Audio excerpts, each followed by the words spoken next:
tudo bem? Meu nome é Guilherme, sou advogado do sindicato. Como muitos sabem, eu cuido das ações coletivas, né? Eu e meus associados. Então, nós aqui vamos fazer uma breve explanação neste vídeo a respeito do mandato para concorrer e depois usufruir do mandato eletivo. E também nós vamos falar sobre uma licença que é para tratar de doença na família. Afastamento para exercício do mandato eletivo. Ele está previsto no artigo 105 do nosso estatuto, que é a Lei 525 de 2004, e ele tem as seguintes condições. Primeiramente, o artigo 105 vai dizer que se você obtiver um mandato eletivo na esfera federal, estadual e municipal, e desde que não seja nesse município, você ficará afastado do cargo sem a remuneração, ou seja, em qualquer esfera, Distrito Federal, município, estado, se for para deputado estadual, deputado federal, senador, presidente, o vereador de outro município, ficará afastado do seu cargo sem a respectiva remuneração, ou seja, você vai ter que desistir por hora, durante o período de afastamento, do seu salário, né, por assim dizer, de que recebe no município. Mas, se você obtiver o mandato de prefeito do município, você pode optar pela remuneração do prefeito ou a que você tiver. Eu aconselho a pegar a do prefeito, que é a mais alta que tem, a princípio, pelo menos. A terceira hipótese do artigo 105, que fala sobre as condições para afastamento, né, para exercer mandato eletivo, é quando você exerce mandato de vereador no município e houver compatibilidade de horários, você pode receber ambas, né? Então, vamos lá. Se nessa hipótese da lei, se você é servidor e tem um cargo na prefeitura e também for virar vereador, for eleito vereador do município de São José dos Pinhais, você pode unir as remunerações, você pode ganhar muito mais, desde que haja compatibilidade de horário. Em não havendo, você vai ter que optar por uma das remunerações, ok? O que é importante frisar aqui é que o afastamento para o exercício do mandato eletivo vale para fins de aposentadoria, tá? Você não vai ser prejudicado. E, por fim, para o mandato de conselho tutelar, que também é um mandato eletivo, você também pode optar por uma das duas remunerações e vai valer o período de afastamento para fins de aposentadoria. Só queria frisar aqui nessa hipótese que provavelmente você vai ser prejudicado, você vai ser prejudicado para fins de desempenho, avaliação de desempenho, né, para fins de progressão simples e qualificada. Então, desse período de afastamento, você não vai conseguir progredir e também você não vai poder pegar o período do mandato eletivo para fins de obtenção da licença prêmio, tá? Senão, não vai valer esse período, porque esses tipos de licenças e vantagens você tem que ter tempo efetivamente exercido. Um dos direitos também do servidor é que, se ele for exercer um mandato eletivo, ele não pode ser removido da unidade administrativa onde ele trabalhava, tá? Então, quando ele voltar, ele tem que voltar para o mesmo local. E, terminando o mandato, por qualquer motivo que seja, você reassumirá o seu cargo efetivo logo assim que terminar, ok? Então, é importante notar isso, porque assim que terminar, tem que no dia seguinte já voltar ao trabalho. A segunda licença que eu acho importante também frisar, que a segunda licença é para concorrer ao cargo eletivo. Para concorrer ao cargo eletivo, a lei vai dar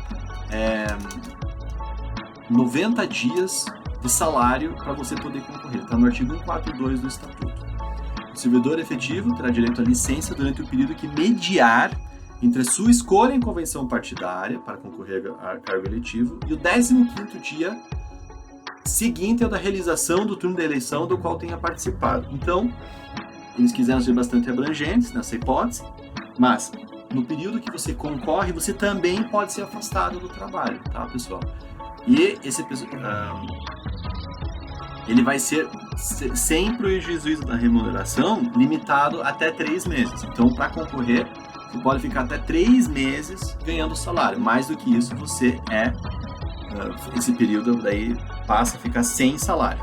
O servidor, também a lei fala que no 16º dia depois da realização do turno da eleição, do qual tenha participado, deverá retornar ao trabalho. Ou seja, no dia que terminar o período de afastamento, no dia seguinte já tem que estar ao trabalho sob pena de sanção legal. Então, só preste atenção que essa licença ela é entre a escolha da convenção partidária e o segundo dia da realização do turno da eleição.